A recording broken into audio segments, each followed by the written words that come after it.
So good morning, everybody, and welcome to our class. Today, we're going to be talking a little bit about elevation certificates, and then we're going to go through the quoting process with elevation certificates. So my name is Tori Manganelli. I've been with NFS for about 6 months. I do come from a background in insurance. I've worked for both Allstate and American Family, and I also worked for GMAC, which is now National General. And I've always worked in the field education. So I've always worked with agents, and I'm very familiar with your day-to-day operations and the processes that you go through and the struggles that you go through and all that good stuff. So I'm excited to bring that perspective when it comes to flood and selling flood insurance. We know that it's a really underinsured line, and it's good to get the information out so that our customers can be covered if there is a loss. On the phone with me, I do have my counterpart, Carrie Lang, and Carrie will be going through the quoting process with you guys when I am done with this elevation section. If you have any questions, please just go ahead and stick them in the chat. Carrie will interrupt from time to time just to holler out those questions so that everybody can hear them. If you feel so inclined to unmute yourself and ask the question yourself, you're more than welcome to at any point during the call. I love interaction. So we're going to go ahead and get started. Let's talk a little bit about what we're going to cover in the class. The first thing I want to talk about is the purpose of an elevation certificate. We're going to go briefly through the sections of an elevation certificate, and then we're going to go through quoting with an elevation certificate. A lot of people are still on Flood Pro, and so we are going to go through the process in Flood Pro, I believe, and then we're going to show you the video of how it's done in Trident as well. It is much simpler in Trident, and we're excited that we're going to have everybody on that platform soon. All right, the purpose of an elevation certificate. So it's an important administrative tool for the National Flood Insurance Program, and it's used for a couple of different reasons. The first thing is documentation. So it's documenting for certain high-risk structures. It's required by an insurer as a condition of ensuring the coverage on the property. So it is a mortgage requirement. It's not required in these moderate to low risk areas or the undetermined risk areas. However, there still is a risk there. But when it comes to the high risk areas, that documentation is important for the NFIP, and it shows compliance with it, and that's why it is required. Determination for rating is a really important tool in determining the proper flood insurance premium rate. So the elevation difference refers to the height of the building's lowest floor relative to the base flood elevation. And I'm going to talk more about this as we go through the call, but that helps us, it helps FEMA to know a building with its lowest floor above the base flood elevation may sustain less or no flood damage if there is a flood. So the lower the risk, the lower the premium. When they're looking at these elevations in the elevation certificate, if that elevation shows that there will be more of a loss in the event of a flood, then that's going to directly impact the rate. And the last thing that it does is it provides support. Like if anybody is requesting a letter of map change, then this would be the supporting documentation. When do you need an elevation certificate? So there are a couple of different requirements when it comes to an elevation certificate. It is required to properly rate certain buildings that are located in flood zones. These flood zones are Zone A with any number after that, and Zone B. These are both considered high risk areas. Zone A are your areas near lakes, rivers, streams, or any other bodies of water that are subject to inundation by that 1% annual chance of flood. And then you've got your V zones. This is velocity. These are your areas along the coasts that are subject to inundation by tidal floods. And so these are for buildings that are in areas that are more subject to that velocity as opposed to the, now I can't think of what the A stands for, accumulation. So A and V zones, you can also get an elevation certificate if you're outside of those zones. but it doesn't always make sense. It may not impact your premium at all.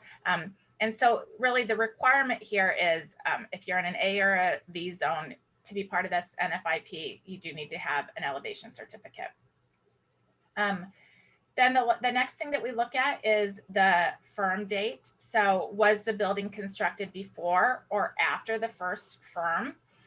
So when a community joins the NFIP, it adopts the initial firm, the flood insurance rate map. The initial firm effective date is important because it's the dividing line between pre-firm and post-firm buildings.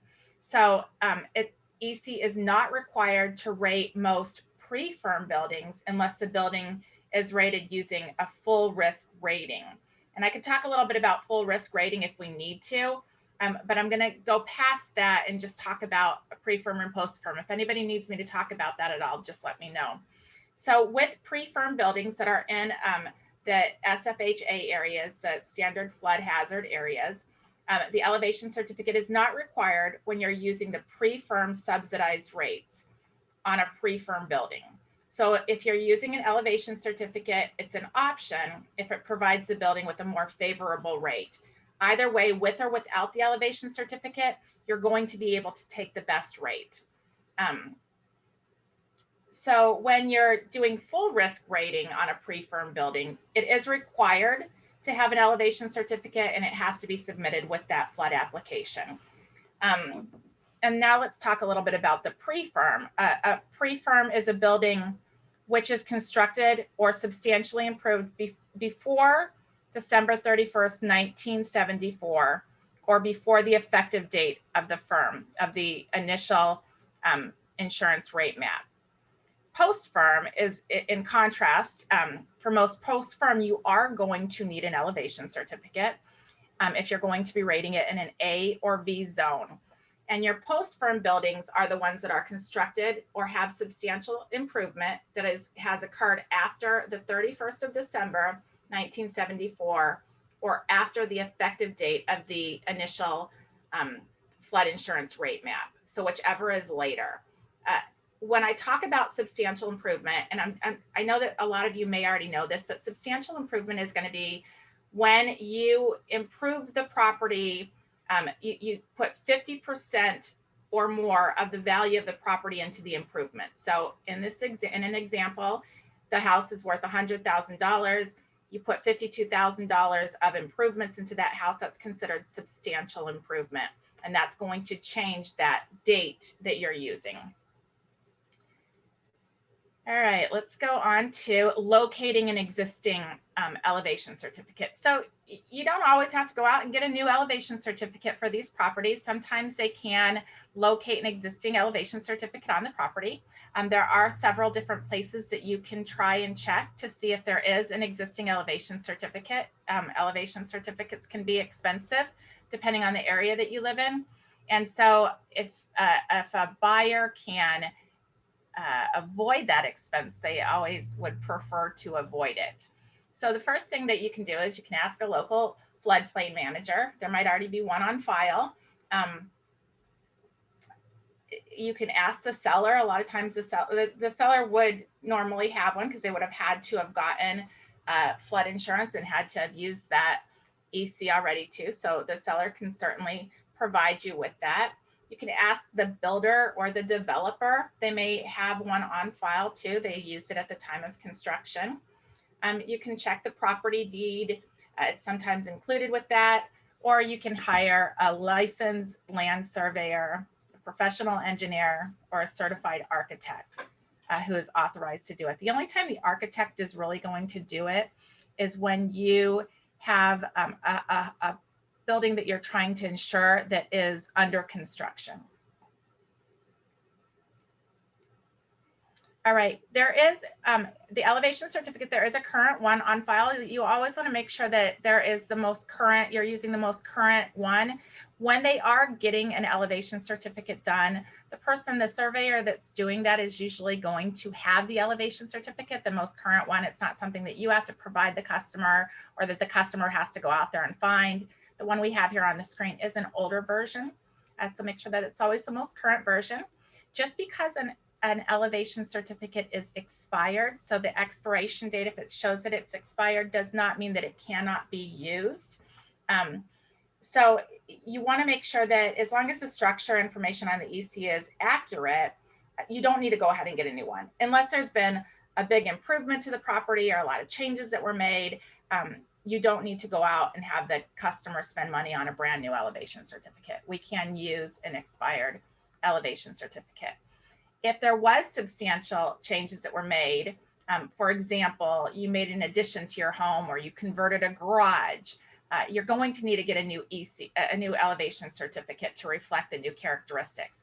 If there are more minor changes, then they can make modifications that you can apply to these in some situations. All right, I want to just kind of briefly go through the different sections. The first section that we have is section A. This is going to be your property address, your property description, the building use, and it's the latitude and longitude of the property, and it's going to talk a little bit about photographs. One thing I want to point out here is the building address. Sometimes you may have to use a description if it does not actually have an address, and that's fine too. However, you cannot use PO boxes or anything like that. You do have to use a physical address or a physical property description. You do want to make sure that you always double check this and have accurate information because it can impact the rate, as you can imagine. And when there are changes, if there is a loss, it has to be underwritten again before that loss can be paid out. So it's not easy to make changes when an error is there. So just always check to make sure that that information is correct when you're inputting it into the system. If the elevation certificate is missing the latitude and longitude or the horizontal datum, don't worry about it. It still can be used. I talked about this a second ago, but again, make sure that you don't have any property address errors. This can cause a lot of strife when it comes to the policy and making sure that it's issued properly. And then I want to talk just briefly about photograph requirements. They do require 2 photographs of the building when you do write a flood policy. If you're writing a split level home, you do need 4 photographs, 1 of every side. It does tell on here the photograph requirements. You want the front and the back of the structure, including the foundation.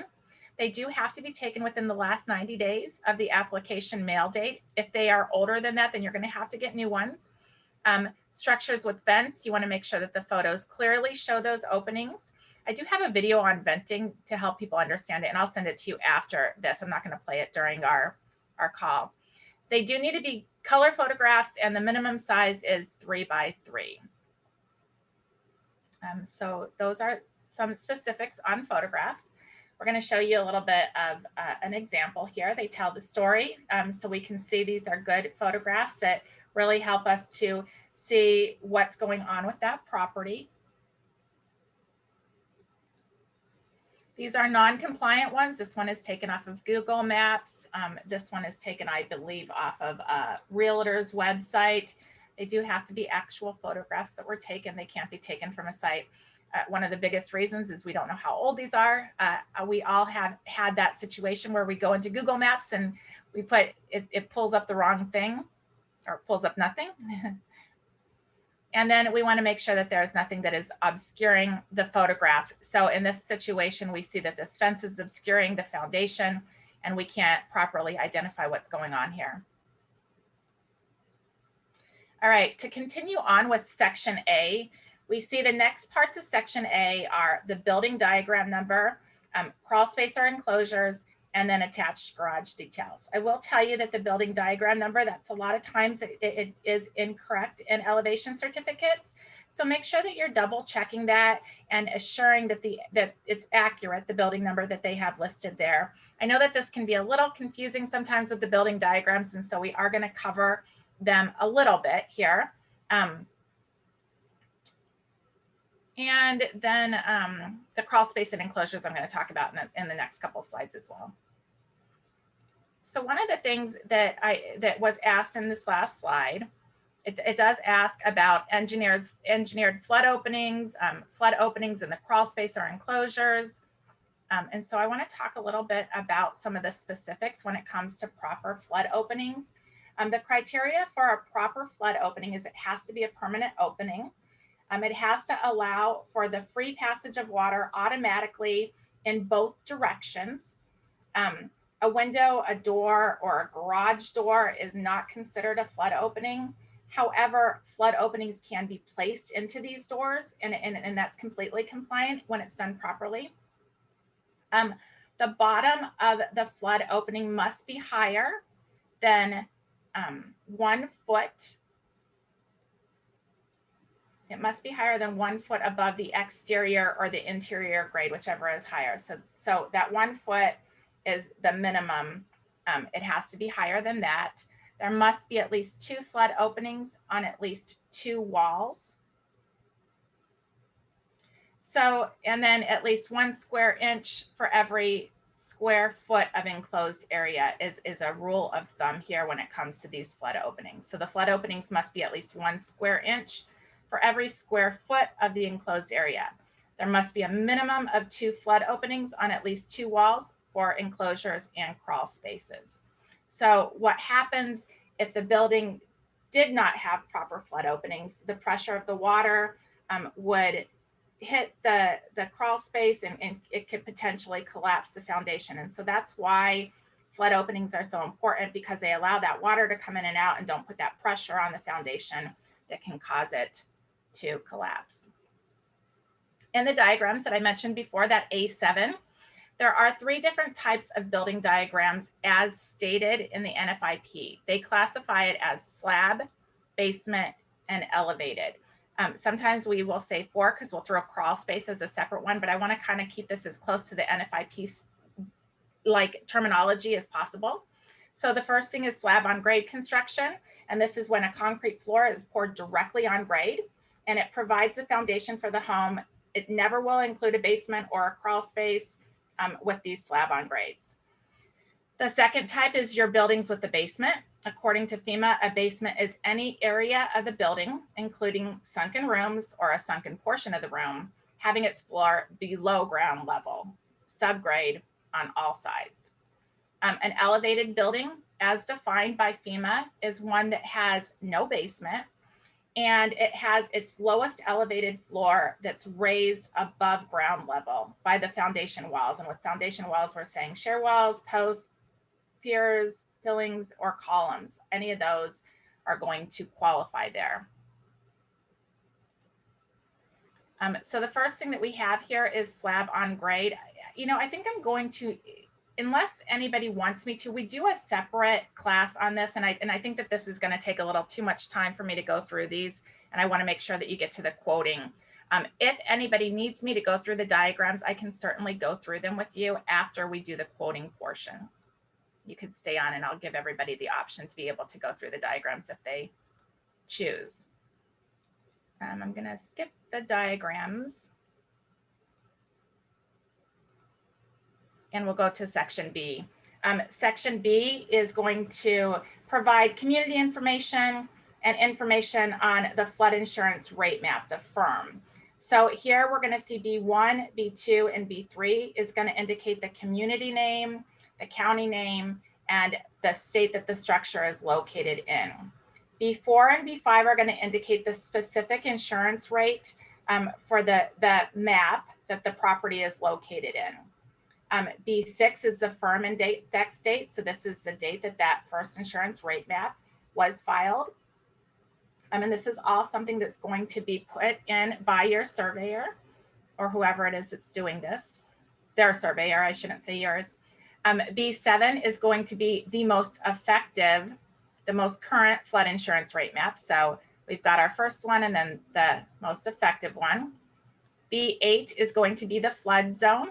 Here we see that it's AE. And then B9 is going to be the base flood elevation. The base flood elevation is going to be defined as the elevation of surface water resulting from a flood that has a 1% chance of a flood in any given year. So the base flood elevation is that base elevation that we think that that water will rise to. And we're going to talk about that in the next one. B12 on here, this is going to have information about the coastal barrier resource system. And these are protected areas. It's a system of unique landforms that provide protection for distinct aquatic habitats and serve as the mainline's first defense against flood damage from coastal storms and erosions. So with these, they are land that's used for fish and wildlife research and refugees. And if the producer is uncertain whether the building is located in one of these, you can look that up. You can consult with the person in your area that handles that, but that's what that is all about.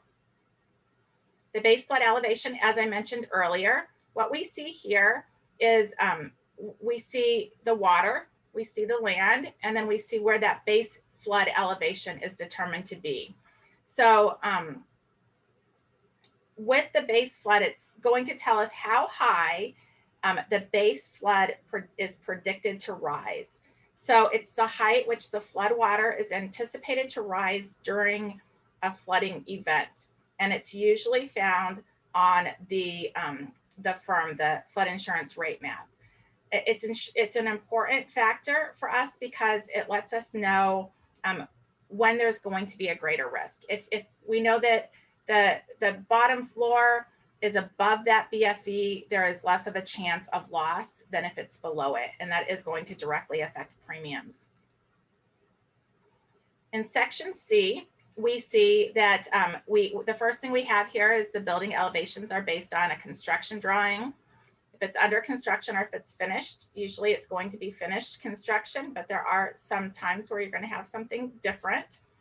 C2 verifies the datum. This is how old that datum that's being used. That's how we identify that. And then at the bottom here is the measurements. These are measurements that you put into the system to help to identify premium. And so I want to go through these briefly. The first one that we see here is C2A, and this is the top of the bottom floor. So whatever that bottom floor is, it's the measurement of the top of that floor. The next one is the top of the next higher floor. We've got the bottom of the lowest horizontal structure.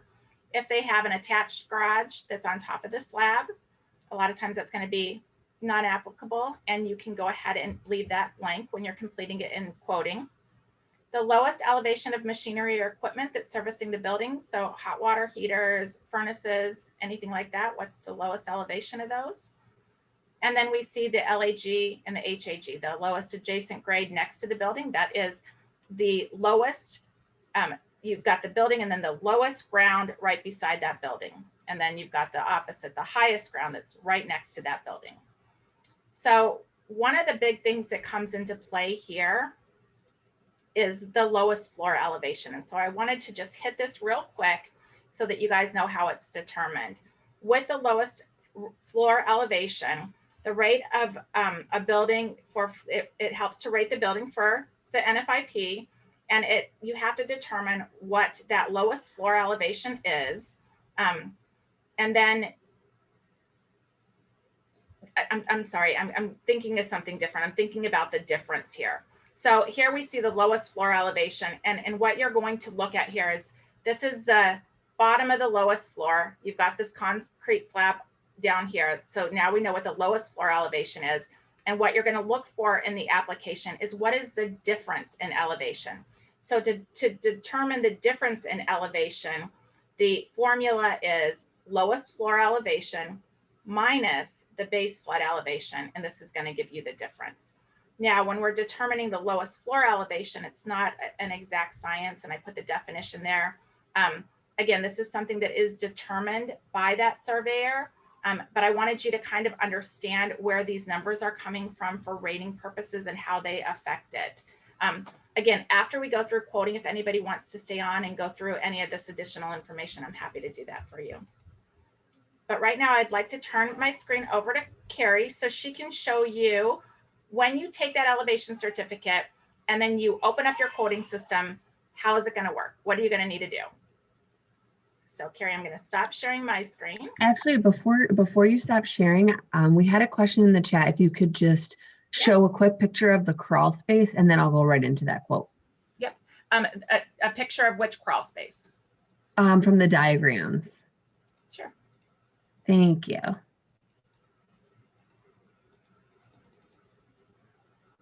Okay, so we have buildings with a basement. Let's go back to, we're not going to have our slab on grade.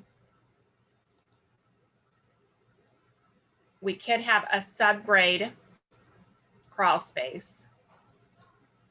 And then here is, I think, where you guys were seeing it. These are your elevated ones. And on this last one, we've got our diagrams 8 and 9. And here you see your crawl space. And then your subgrade crawl space in diagram 9. I'm sorry, I was referring to it earlier, and this is the diagram that would show that. Well, and we can go through these in specific if anybody wants to after you guys are done with coding. But I don't want to keep everybody on for that since it is a separate one. Okay, Carrie, I'm going to turn it over to you. Okay. All right. I am going to try to share my whole.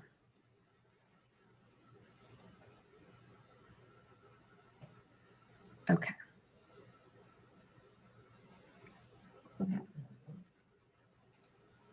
Okay, so right now I really wanted to try to share the elevation certificate on the side of the quoting process. But before I do that, let me just go ahead and show you the house or the structure that I will be quoting. So the elevation certificate that we have is all fake information. So we're not breaching anyone's information here. So just let you know, you can see that it is elevated. We have an enclosure here, and for other purposes, I'd like to show you just the side of the home. As Tori mentioned, how important these pictures are. All right, and let me show you the back. All right, so everyone save these mental pictures of what we're working with today. All right. Okay, so here is our Flood Pro screen. So I went ahead and I filled out the majority of the information for the quote portion. So I'm going to just walk through it, and then we'll get into a little bit more detail when we talk about the elevation part. So here I went ahead and said the renewal bill is going to go to the insured. I filled out my name. I filled out the phone number, my address, and then the property address. So this property address I know is in an A zone. So that's, we're verified just for the purposes, of course, I knew all this information, but this portion I'd like to just call out here. This information is really great if you're trying to pull or if you need this information for to send a service link or provide to a bank if your structure is a bank required flood policy. And really quick, Carrie, if you don't mind me just throwing it in there. Mm-hmm. So if you don't know the flood zone that property is in, when Carrie went through and entered that information in, it did do that flood zone determination for her. Yep, it just populated it and it's listed right here. And then if I wanted to, I'm going to click this link here. Let me know if it doesn't show up because I'm just sharing this portion of the screen. But if I wanted to, I can go ahead and I can tell it's already not sharing. I can pull the flood zone determination in this portion as well. So that's what that little link is for. This is great information if you need it, like I said, to provide to the bank or service link. That is where that is found. So I'm gonna go ahead and close out of that. And I will share the quoting screen again. All right, so we get down to this portion here. As I know that it's a standard policy. And I know about the 30-day wait, so I went ahead and filled that in. The effective date was populated for me, and the purchase date I put in, and actually, because I don't know the exact purchase date, I went ahead and I put the defaulted date in there. So we like the July 1st, and then I know it was 2020. All right, so that's where we go ahead and put that in there. So this portion for the mortgagee, if you're filling this out because the flood policy is mandated by the bank, you'll want to fill this out prior to issuing the policy.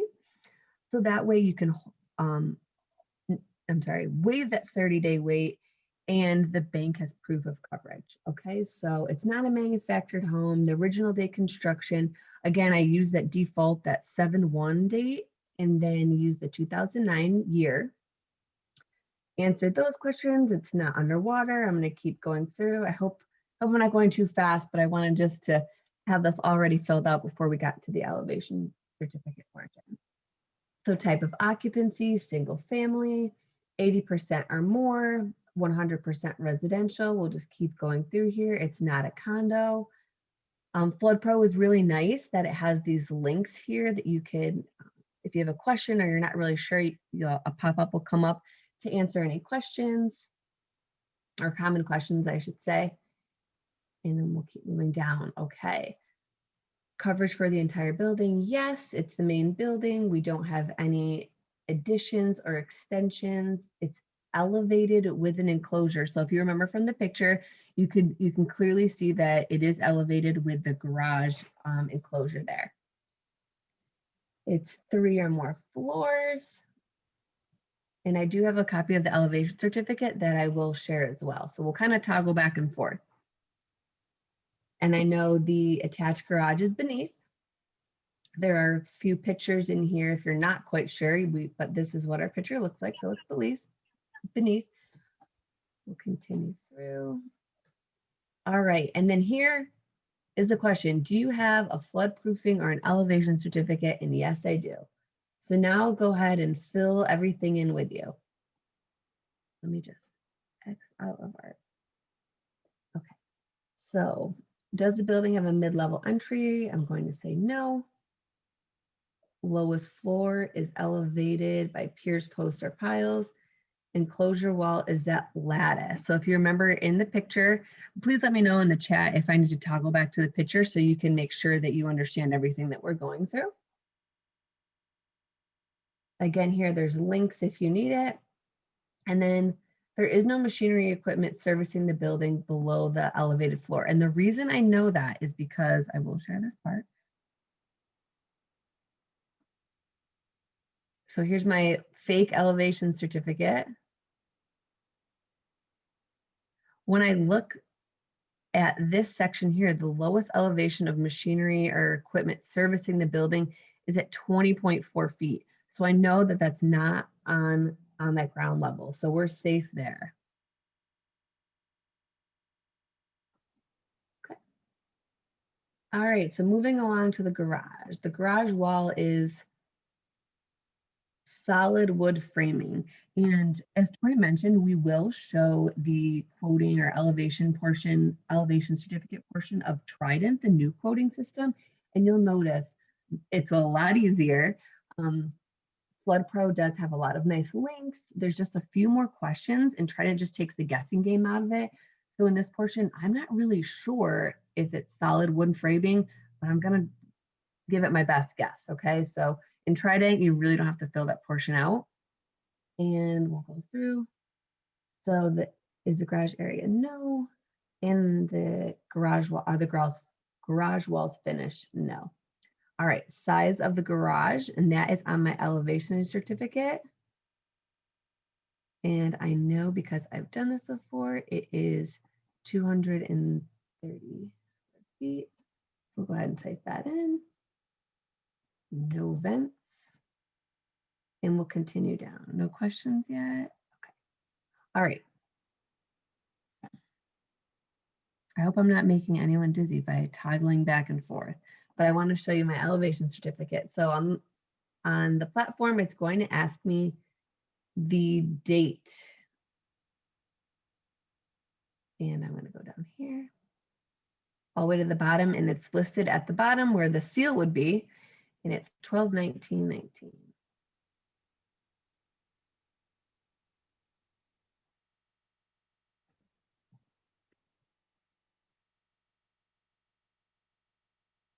Okay, so here's where you really want to pay attention so you can stay on track with the information that you're filling out.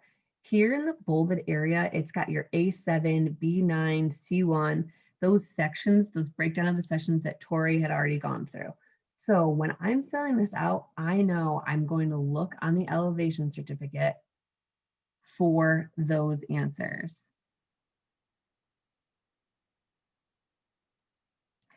And then go through here. Carrie, you did have a question. What is considered a finished basement? So your finished basement is going to be fully carpeted walls. You may have couch, it might have an entertainment center, a pool table, anything that has all those items down there where it's not necessarily, you can spend time down there. It might be heated if you're up north, that you have those finished basements where people will spend a lot of time down there. Almost like a livable space. We'll put it that way. All right, so building diagram. I know that the building diagram is number 6.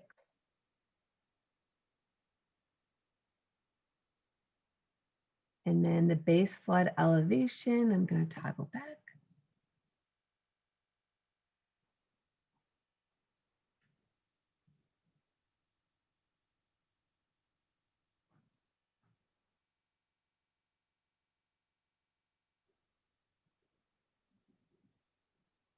Sorry, and I'm sorry, this is B9. Okay, B9 I see there. I'm going to go ahead and put 10.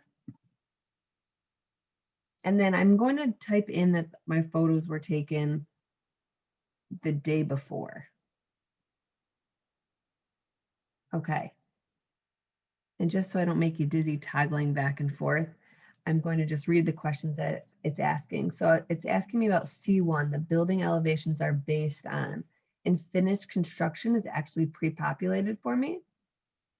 C2, the elevation. Okay, so again, as I mentioned, when you're filling this out, I can just look right for C2. I see that it's that NAVD 1988.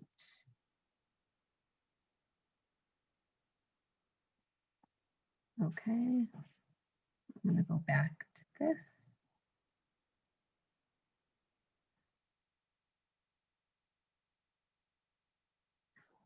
All right, so we're getting to the section of all of these measurements, okay? So this is the last time I promise that I'm gonna toggle back and forth, just so you can see on the elevation certificate, this is what section we're on right here, okay? So I'm just gonna read those right from here. I'm going to make sure I'm on CA, B, C, D as I'm filling out on FloodPro.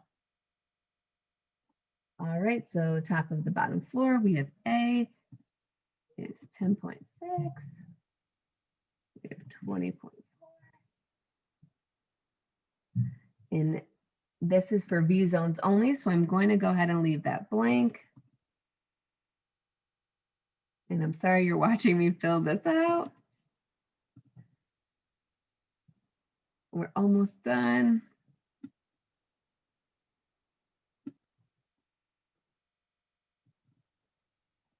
All right, so I'm going to scroll down here. I'm going to click determine lowest floor.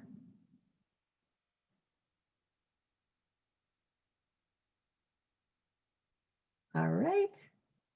And then replacement cost. So replacement cost for the whole building, let's say 400,000 is the total replacement cost. And then the amount of coverage on the structure, let's say I only have 200,000. Perfect. Go here for my deductible. Let's say I don't even have content coverage. Okay. All right. And then I'm going to go ahead and save and calculate.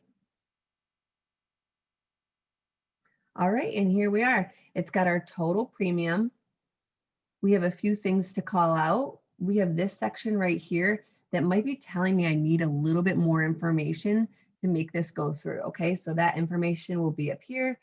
And then over here, we have a waiver. So if the client is saying that they don't want this, you just gave them the quote, you'll have that option right there to share that waiver with them. And I'm going to share my screen so you can see that. It has all the information here. and then an area for signature. All right. Not too bad.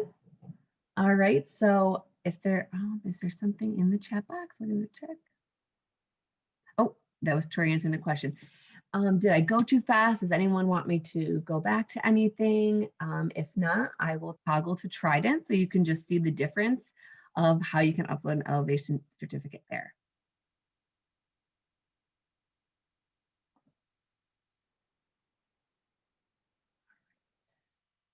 Okay, so I won't go ahead and I won't show the whole process of doing a quote, although I could because I think we have enough time, but I can just show that elevation certificate. It's the quoting process is very simple. Tori, do you think we should show that? Does anyone want to see the quoting process in Trident, or should I just show the elevation certificate?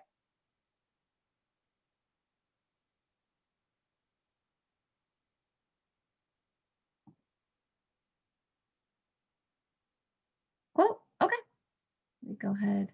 I'm sorry, Carrie, I was trying to take me off of No, that's okay. Off of mute. I do want to, there was a question in here, what if the garage is below the BFE?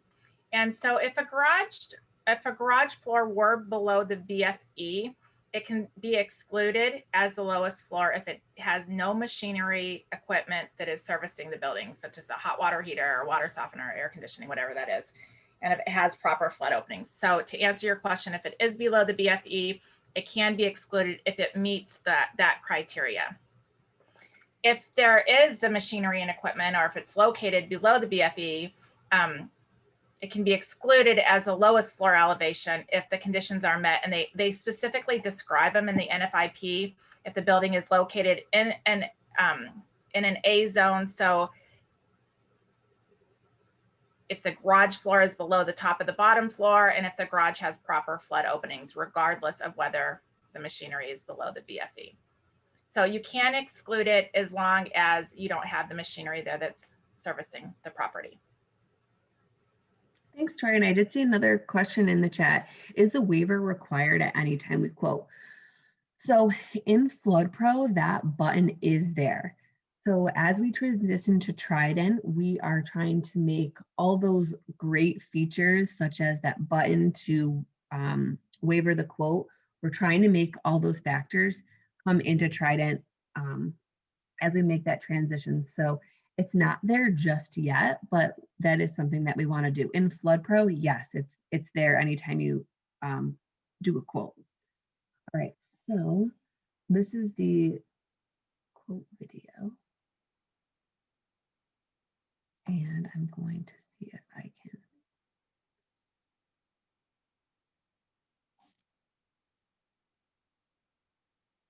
Tori, can you hear that? No, I can't.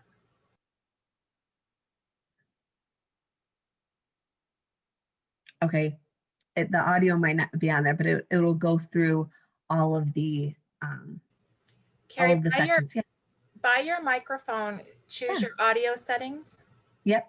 And is it showing that? No, that's not the one that I want.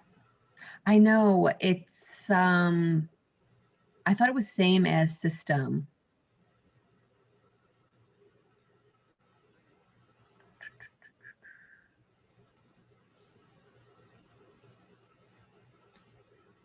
What about that? Can you hear that? No. Darn. Well, it's okay. It's really just walking through there.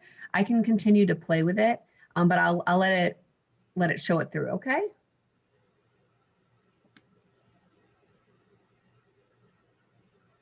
We can narrate it too. Yeah.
Hey, I can't hear anything.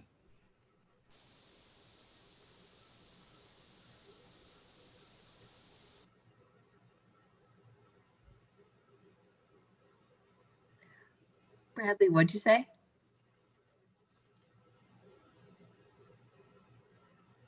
I can't hear anything. I've lost your sound. I hope you're hearing this. Yep, we're hearing it. I'm just having a little trouble getting the audio to work with the video, but I thought it was nice that you can at least see what it looks like, and we have some captions on there as well.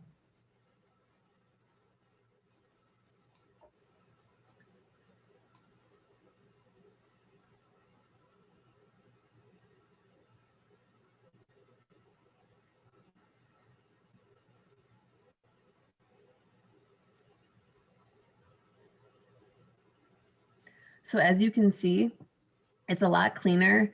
There's not as many questions, and all the toggles that you're seeing are defaulted to what the common answer is. So that's what you're seeing there.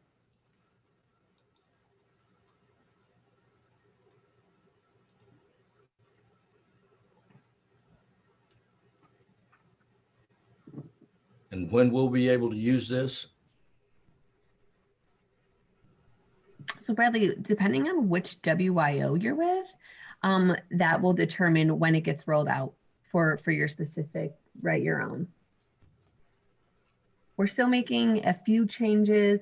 We're always receiving feedback and trying to make it as seamless as possible. Like I said, FloodPro has a lot of great features to it.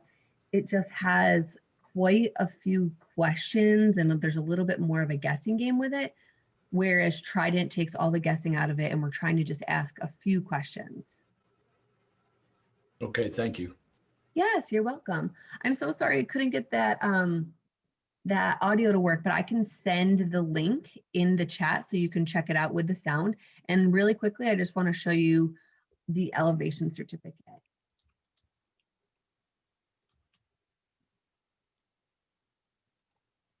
I can kind of walk through this. Can you all see the new screen there, the elevation certificate?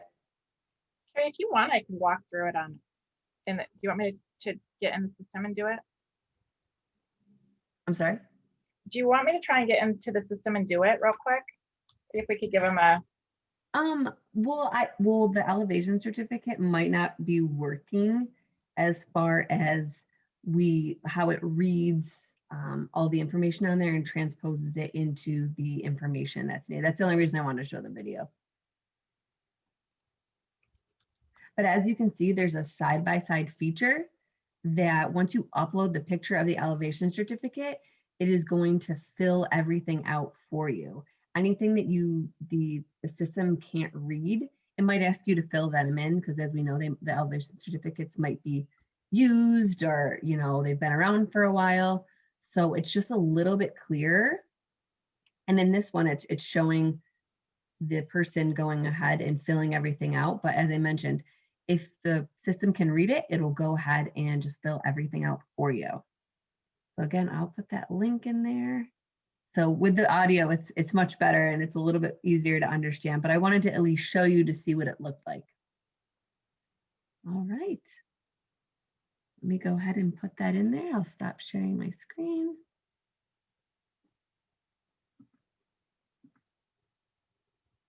All right.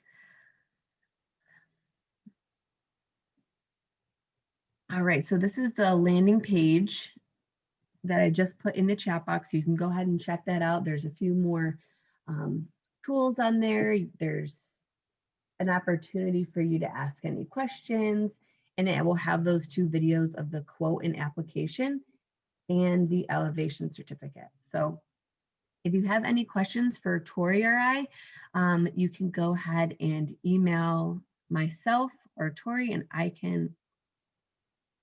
I will go ahead and put our department email in the chat box as well. And this session was recorded, so it will be available on our website for you to check out at any time or share with colleagues. Again, we love feedback. So if there's something that you see on Trident or you know that it's on Flood Pro and not on Trident, chances are we're probably already trying to integrate it into Trident. But like I said, we always love feedback, so you can always let us know. I was trying to show them something too, really quick, also so that you know in Trident, one of the things, I don't know if you got to see this in the video, but one of the things that allows you to do is you could just take your pictures and your elevation certificate, everything, and drag and drop it right into Trident.